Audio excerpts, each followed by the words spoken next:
Ennesima eclatante manifestazione di protesta da parte degli operai della Iseda, da 3 mesi senza lo stipendio. In particolare sono 190 persone che operano nei comuni tra Castrofilippo, Grotte e Racalmuto, ma quelli che hanno la situazione peggiore sono gli operai che dovrebbero percepire lo stipendio tramite l'Iseda, ma dopo il versamento del canone mensile da parte del comune di Racalmuto, che risulta essere moroso. Stamattina qualcuno ha voluto, ecco, dare vita ad una eclatante manifestazione di protesta. Ci troviamo proprio qui all'imbocco del viadotto Acregas con uno striscione dietro le mie spalle, come potete leggere, la disperazione di questi operai, e poi qualcuno è anche salito su questo traliccio che è sempre dietro le mie spalle. Vediamo cosa ha risposto il legale proprio dei lavoratori.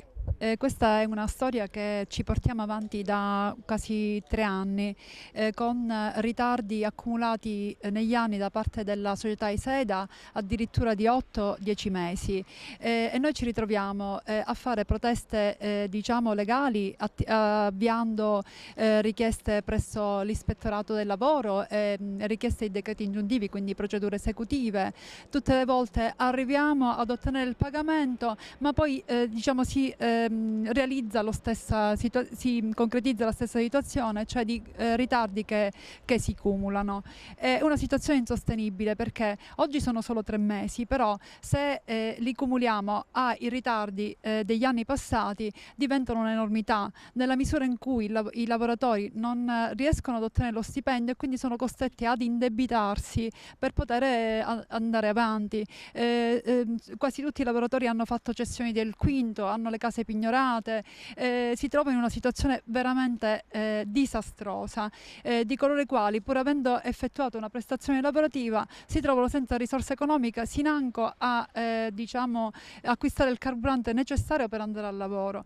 Questa è l'ennesima protesta che viene fatta in forma eclatante e anche esasperata, dopo che i lavoratori sono stati in ispettorato a recriminare le proprie diciamo i propri diritti, e a dire: guardi, noi non abbiamo ottenuto il pagamento prima del mese di febbraio, di marzo e ora di aprile, ma anche anche a gennaio è stato pagato con ritardo, addirittura a fine aprile. Dico, è una situazione che non si può più sopportare.